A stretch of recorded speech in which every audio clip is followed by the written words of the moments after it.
The bold and the beautiful. June 26th, Will Spencer is no longer a boy playing in his father's shadow. He's calculated, ambitious, and determined to make his mark, and he's willing to use every tool his father once wielded to get there. In a chillingly confident conversation with Deputy Chief Baker, Will smirks as he brushes off concerns, saying, "I'm just borrowing a page out of Dad's playbook." But this isn't teenage rebellion. This is a high-stakes operation wrapped in seduction, manipulation, and quiet vengeance. The game Will is playing could implode lives, especially Luna Nozawa's, and risk detonating the Spencer media empire itself.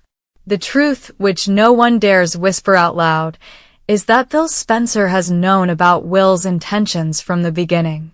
In fact, Bill has been quietly funding and resourcing his son's mission from behind closed doors. It's not the first time he's protected Luna. Years ago, when Luna stood on the brink of prosecution, tied to the Carter family legacy, haunted by Sheila's sins, Bill used his influence to secure leniency for her. It was a calculated move, a transactional favor that bought him temporary peace and reinforced his image as a kingmaker in Los Angeles. But this time is different. This time, Bill isn't just helping someone avoid a prison sentence. He's enabling his own son to seduce a woman whose bloodline is synonymous with danger, hoping the outcome will serve a larger, hidden agenda. Will's moves aren't random. His seduction of Luna isn't about passion, it's a strategy. He's zeroed in on her vulnerabilities, used the tension between her and her grandmother Sheila to his advantage, and now he's pushing boundaries that are impossible to undo. He knows Luna's still trying to find her footing, navigating a world that distrusts her because of who raised her. He knows she's desperate to carve her own path, to be seen as more than Sheila Carter's granddaughter. And he's weaponized that desperation with precision. Behind closed doors, Will has shared his logic with Baker in passing. He's smug. "Look, I'm not the villain here. I'm doing what my father did when he wanted answers, when he wanted control. And if that means pushing a little harder, so be it."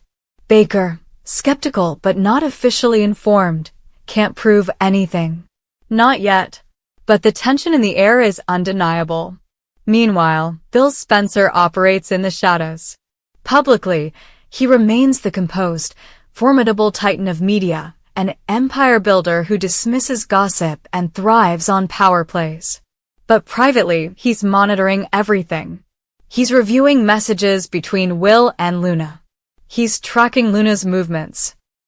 He's hired private investigators off the books to sweep for leaks. And most importantly, he's preparing for the worst. Because the worst is very possible. If Will's plan backfires, if Luna realizes she's being played and turns on him, the fallout will be massive. But there's a more terrifying prospect that Bill has already considered. What if Luna ends up pregnant? The potential scandal isn't just personal, it's nuclear. A pregnancy would fuse the Spencer and Carter bloodlines in a way that no PR team on Earth could spin. The headlines would be brutal. Spencer heir impregnates killer's granddaughter. The media wouldn't care about Luna's innocence or whether Sheila was involved. The narrative would be set. And Bill, as the silent supporter behind the curtain, would be cast as the man who enabled it all. Even worse, the legacy of Spencer publications would be stained. Investors would pull back. Advertisers would flee. Executives would panic. The board might move to replace Bill altogether, calling into question every decision he's made over the past 2 decades. And the ghosts he's kept buried, the deals, the affairs, the secrets, would resurface with vicious clarity. Will, of course, believes he has everything under control. In his mind, Luna is already falling for him. Her guard is down. Her heart is open.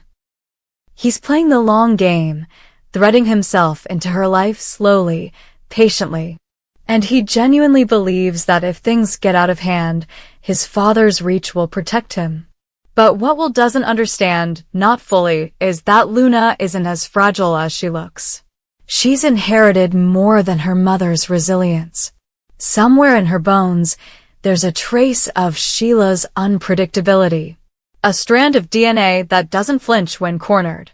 And if Luna senses betrayal, she won't go quietly. She might not turn violent like her grandmother, but she won't be anyone's pawn. Even now, whispers have started to circulate through Forrester creations. Luna's behavior has changed. She's distracted, tense. She hesitates before answering texts. She's looking over her shoulder, as if she's starting to sense the walls closing in. And Steffi Forrester has taken notice. Steffi, never one to sit on the sidelines, begins quietly investigating. She doesn't trust Will. She's seen enough men like him, charming, ambitious, willing to play dirty. She starts asking questions, checking Luna's schedule, even confronting her in private. Luna denies everything, but her eyes betray her. Elsewhere, Ridge hears rumors. Brooke, still reeling from Taylor's engagement bombshell, finds herself pulled into Luna's mess when she overhears a heated conversation between Steffi and Will. She doesn't know all the details, but she knows the look in Steffi's eyes. The look of someone who smells danger. And Ridge, ever the protector, begins wondering if the Spencers are manipulating the Forresters yet again. All the while, Bill keeps watching. He's already instructed his legal team to prepare non-disclosure agreements, financial hush offers, and PR contingency statements, just in case. He's prepared to buy silence, to erase evidence, to twist the narrative in any direction that shields the Spencer name. But there's only so much even he can control. If Luna gets pregnant, the damage is permanent. There will be no erasing it, no paying it off. The tabloids will have a field day. The Forrestos will retaliate. The Carters will be dragged back into the spotlight. And Sheila, wherever she is, however she's monitoring this mess, will not stay silent.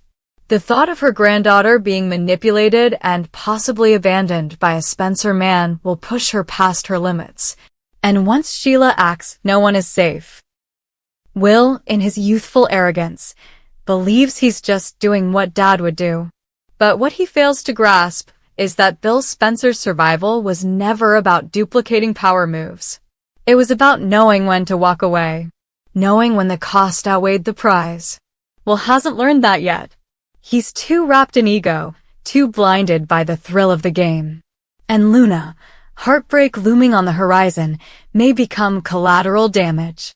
Or she may become something far more dangerous. A woman who decides to strike back. No matter how it plays out, one thing is certain. The Spencer empire is teetering. And if Will's plan spirals out of control, it won't just be his reputation that crumbles.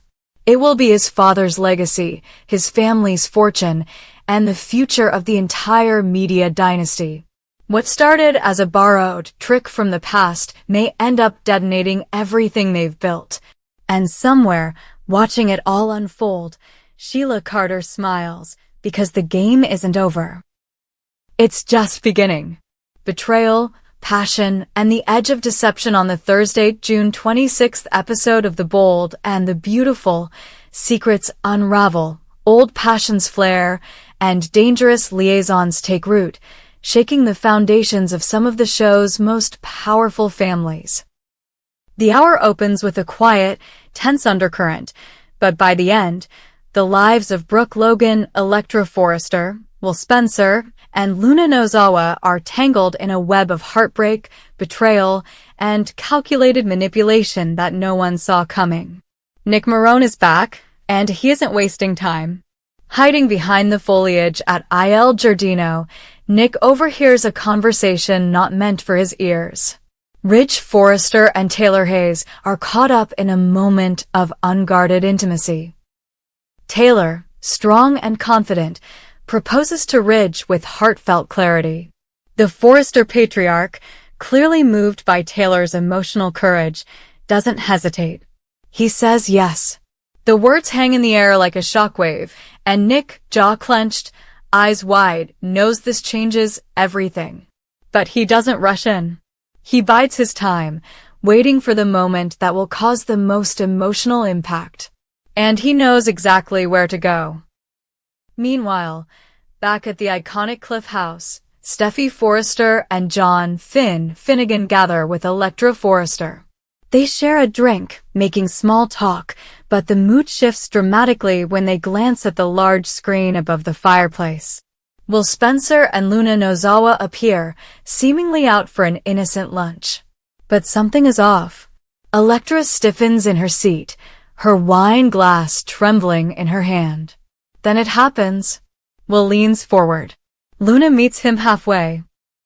The kiss is fiery and intentional. Nothing about it is hesitant or accidental. A deliberate, passionate move. The camera lingers. Electra's heart plummets. Her stomach twists with nausea. She turns her face away, breath caught in her throat. He's kissing her, she whispers. He's really doing it. Steffi's mouth falls open in disbelief. Finn sits up straighter, trying to find some logical explanation, some justification. But there is none. The damage is done. Back in the moment, Will seems unfazed. He smirks slightly, as if he knows what he's doing, and perhaps he does. Hours earlier, he confessed to the most unlikely confidant, Sheila Carter. In a dimly lit corner of her apartment, Will had sat across from the infamous manipulator, sipping a drink and confessing his restlessness. He said he'd broken things off with Electra. Said he wanted something different. Something wild. Sheila had narrowed her eyes, unconvinced. Her instincts, honed from years of survival and treachery, told her this was off. Why had Will reached out to her? Why now? And why bring up Luna? He's not just looking for fun, Sheila murmured to herself after Will left. He's playing a long game. She turns her attention to Luna.